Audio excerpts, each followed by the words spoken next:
E aí, pessoal, sejam bem-vindos a mais um vídeo. Meu nome é Mavi Moreira e hoje eu vou falar de uma série de animação da Netflix chamada Carol e o Fim do Mundo.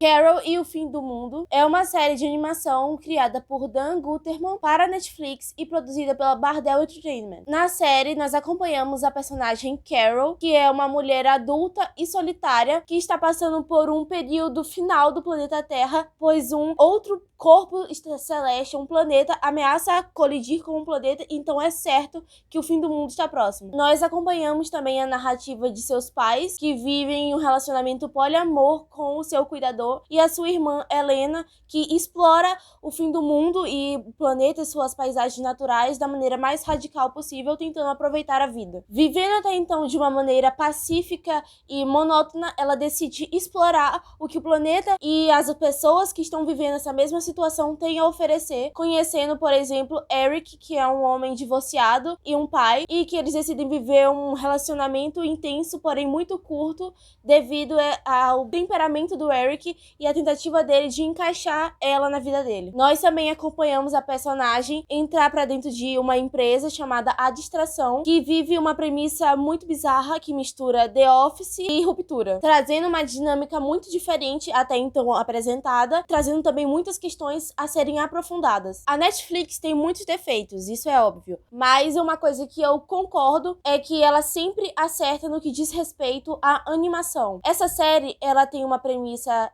de fim do mundo, que é algo muito bem conhecido e explorado e que traz alguns tropos muito estabelecidos sobre refletir a melancolia, a solidão e a relação entre as pessoas, o que essa série também inclui nos seus questionamentos. Mas também ela traz questionamentos e abordagens muito únicas, que fazem com que ela tenha uma certa semelhança com BoJack Horseman, que é outra série de animação excelente da Netflix. Aqui nós temos o conceito de fim do mundo muito bem estabelecido entre os personagens, já que a série se passa no momento em que a descoberta desse outro planeta que vai destruir a Terra já foi passada, aquele momento de caos que já foi explorado em muitos filmes e séries, do momento que as pessoas se dão conta que o mundo vai acabar, não é retratado necessariamente nessa minissérie. Aqui nós já temos as pessoas com o seu modo de vida estabelecido já lidando com essa notícia. E a Carol, até então, é uma personagem que destoa disso, pois enquanto as pessoas estão sexo, droga e rock and roll, ela continua vivendo de uma maneira monótona e até mesmo depressiva, ao contrário de seus pais idosos e da sua irmã, o que reflete uma personagem que tem uma questão psicológica muito ressaltada na série. O próprio criador da série descreve o programa como uma carta de amor à rotina, um show sobre os confortos da monotonia, uma comédia animada e existencial sobre os rituais diários que preenchem os intervalos que compõem uma vida. E eu acredito que essa seja uma premissa muito precisa e uma síntese sobre o que esse seriado é. Uma questão muito latente é que as pessoas querem reduzir shows e programas de TV em temporadas e histórias lineares com personagens e arcos enormes e complexos, o que não é o caso, já que essa minissérie muito curta de animação, de episódios curtos, ela conta narrativas de uma maneira não linear. Nós acompanhamos tal personagem vivendo tais situações de uma maneira não linear, abordando questões muito diferentes. Inclusive, a protagonista, ela passa basicamente um episódio inteiro sem aparecer, quando foca na relação do Eric e do filho dele adolescente. Então é uma série que ela não se prende a esses rótulos de roteiro e de manuais de roteiro. E eu acredito que isso está presente até mesmo da forma, que é uma animação, o que apresenta muito mais fluidez e possibilidades de representação de personagens e de estados mentais. O último episódio, inclusive, é feito sobre a perspectiva da chefe da administração dessa A Distração, que é a empresa na qual ela entra acidentalmente. Nesse episódio, a Caitlin descreve as tentativas da Carol de trazer mais humanidade para o escritório como uma tentativa de romper aquele ambiente impessoal criado pela empresa e assim destruir a premissa dessa empresa. Só que isso faz conexão diretamente com o quarto episódio, na qual nós temos a morte de um dos funcionários e a tentativa da Carol de trazer um funeral digno para esse personagem, até então desconhecido, já que nós não conhecemos nem os nomes dos personagens. E a partir dessa morte, a Carol tenta fazer uma aproximação com os colegas de farda. Traz uma questão muito interessante sobre como a série aborda aborda a morte, já que a morte é iminente e certa, não só porque nós somos seres humanos, mas pelo fato de que nós estamos tratando do fim do mundo. Então, a morte como tabu nesse momento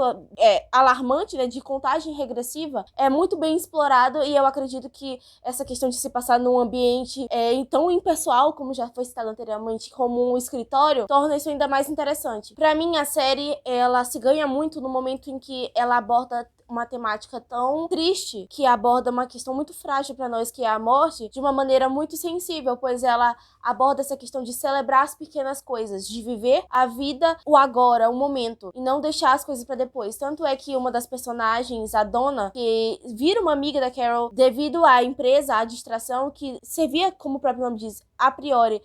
como premissa, para distrair as pessoas e fazerem elas terem um pouco de organização após a descoberta de que o mundo vai acabar. Na verdade, ela consegue ali encontrar com a Carol um momento para aproveitar a vida e a família, coisa que ela não pôde fazer na juventude, por ser uma mãe solteira e jovem. Então, essas questões com os pés na realidade, mesmo numa série que tem seus momentos psicodélicos, é muito interessante. Então, nós vemos essa exaltação da vida e do agora numa série que fala sobre o fim do mundo, o que é muito incrível e que só pode ser proporcionado, eu acredito, numa série de animação, pois os limites do que pode ser representado ou não em tela se esvaem. E é por isso que eu gosto muito de séries como The Midnight Gospel e BoJack Horseman, anteriormente citado, porque eles levam o que uma animação pode proporcionar até o limite. Porém, o único defeito, por assim dizer, que faz com que Carol e o Fim do Mundo, pra mim, não seja 5 estrelas, é que eu acredito que o primeiro episódio é o menos gostável de todos. Eu não creio que ele tenha apresentado de uma maneira muito certeira o que a série se propõe a ser. Eu acredito que o primeiro episódio, ele não consegue dar o tom do resto da minissérie. Então, eu não gosto muito desse piloto, eu acredito que ele não funciona muito bem como piloto, mas que o 8º episódio e o 3º episódio se mostram muito incríveis e que destoam desse primeiro. E eu também acredito que deveria haver uma conexão maior entre os episódios, apesar de eu saber que não é exatamente essa a premissa, mas eu acredito que se o seriado tivesse mais pontes entre os episódios e mais citações entre si, seria bem mais coeso a narrativa. Então, para mim, Carol e o Fim do Mundo são 4 estrelas. Se você gostou do vídeo, se inscreva no canal, ative as notificações para não perder quando sair um vídeo novo, compartilhe com seus amigos, deixe o seu like e o seu comentário aqui abaixo sobre o que você achou de Carol e o Fim do Mundo e também suas recomendações. Até o próximo vídeo.